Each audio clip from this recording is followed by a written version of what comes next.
So yesterday was a very lazy day. I'd cleared my schedule to get done my posts for the week, and so I had high hopes for what I'd get done.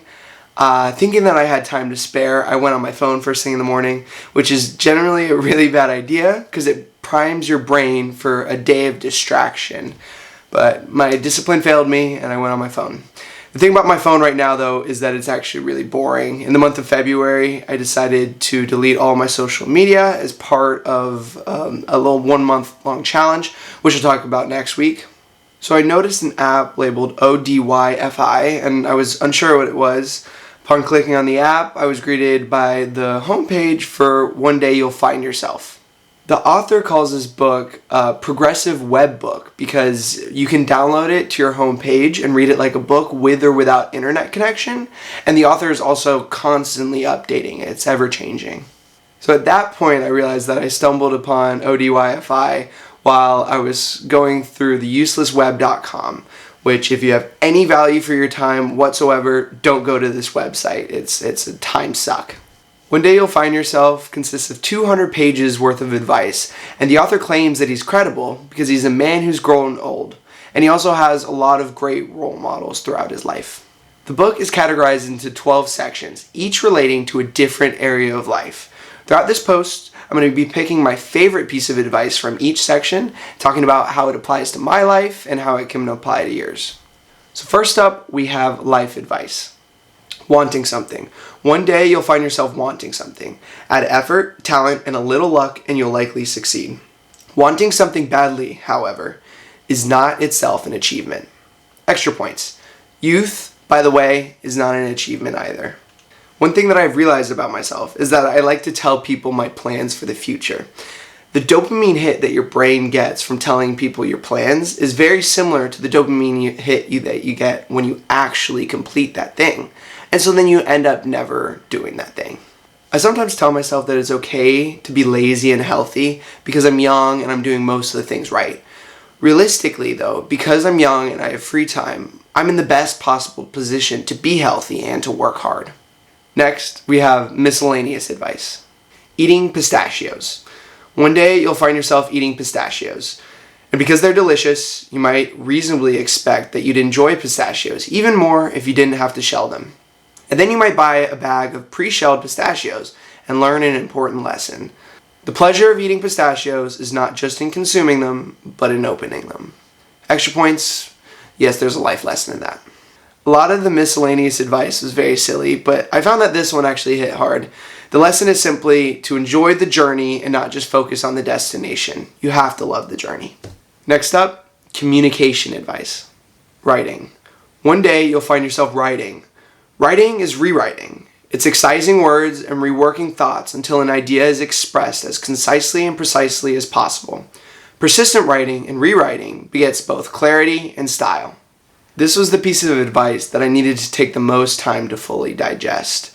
I think it's very applicable to me because I'm not that confident in my current writing ability, even though I'm trying. And the thing I need to realize is that my first draft is going to be completely different from my final draft. I need to allow myself the time to fully go through the entire writing process.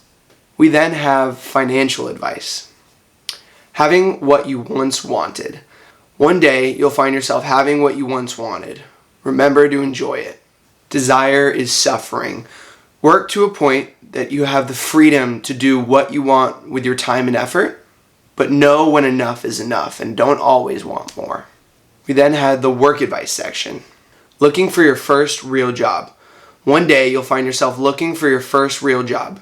It seems unfair, but your first job after college will immediately become more relevant to your career than what you studied or how well you did in school. Plan accordingly. There's actually a lot of good advice in the work section, but I decided to go with this one because it was definitely the most applicable to my current situation.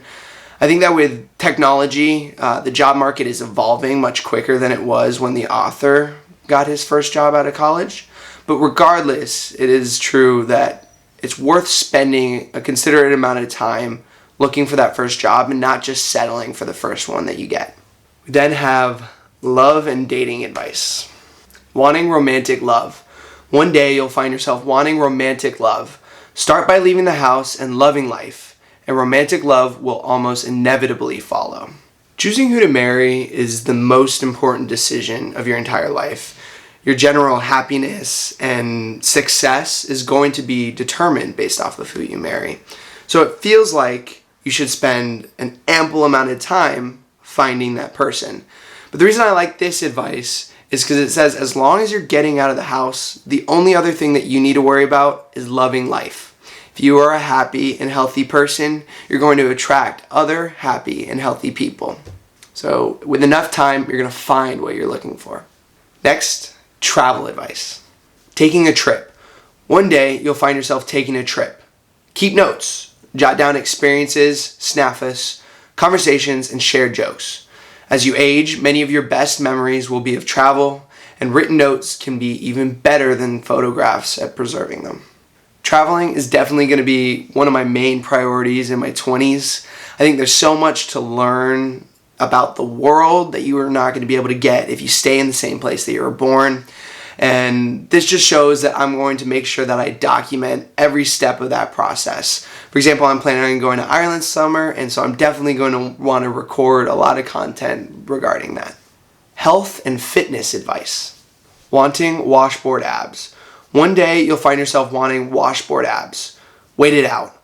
Worrying about your abs is unbecoming after the age of 35, and achieving a six-pack only means you'll eventually be a guy who once had a six-pack. I'm actually not too sure that I fully agree with this one. I think that there's no reason not to try and get a six-pack if you're young and able.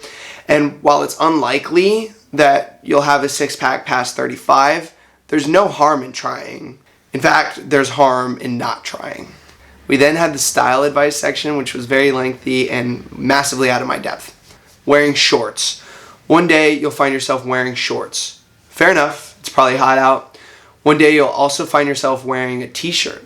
Again, fair enough. Unless you're playing a sport, however, you will not be wearing the two together because you're no longer a 10-year-old boy. This one definitely hurt a little. Shorts and a t-shirt is definitely my main outfit year-round here in Florida.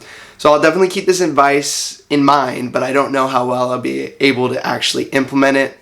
Style is definitely something that I need to work on, but I think the main thing about style is that you're confident in what you're wearing. So as long as I'm still confident in my shorts and a t-shirt, I don't think it's that big a problem. Next, we have the first section of the book, etiquette advice. Using a urinal. One day, you'll find yourself using a urinal. Now is not the time to be social. Find the urinal that creates the most space between you and everyone else in the bathroom, and don't talk, especially not on your phone. So I'm definitely the weirdo that would make conversation at the urinal. Talking just feels less awkward to me than not talking. But I guess if I'm making other people feel uncomfortable, then this is something that I can start to implement. Dining advice. Eating steak. One day you'll find yourself eating steak. Respect the once living animal you're consuming and actually taste the meat by ordering it cooked medium rare. Extra points. Note that excessive cooking removes taste, so restaurants often reserve their oldest and worst cuts for diners who order well done. So compared to the last advice, I am not a weirdo here. I've only ever ordered medium rare. I think it's the way to go, and this advice just solidified that for me for the rest of my life. Lastly, we have drinking advice. Taking up drinking. One day you'll find yourself taking up drinking. Proceed with caution. While a few of my happiest moments have involved alcohol, so have most of my regrets. Extra points, don't drink drunk. So another part of my February challenge is that I didn't have a sip to drink this month, but like I said, I'll talk more about that next week. I like this advice though because it's saying not to quit cold turkey like I did.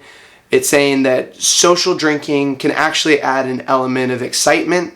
You just need to make sure that you're doing it right and carefully. The don't drink drunk advice is simple yet important. Once you're feeling drunk, stop drinking. It's that easy. So these are just a few of my favorite pieces of advice from the book. But I'm sure that there's many others that would be much more applicable to your situation. So I definitely suggest going to www.onedayyoulfindyourself.com. You're not going to regret it.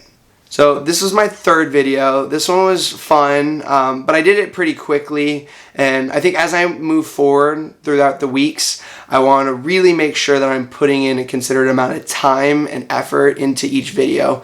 I think it's unfair just to spend a couple hours on a video when I'm only posting once a week. I need to spend a week worth of effort on each video and each blog post. But yeah, thank you, and I'll see you next week.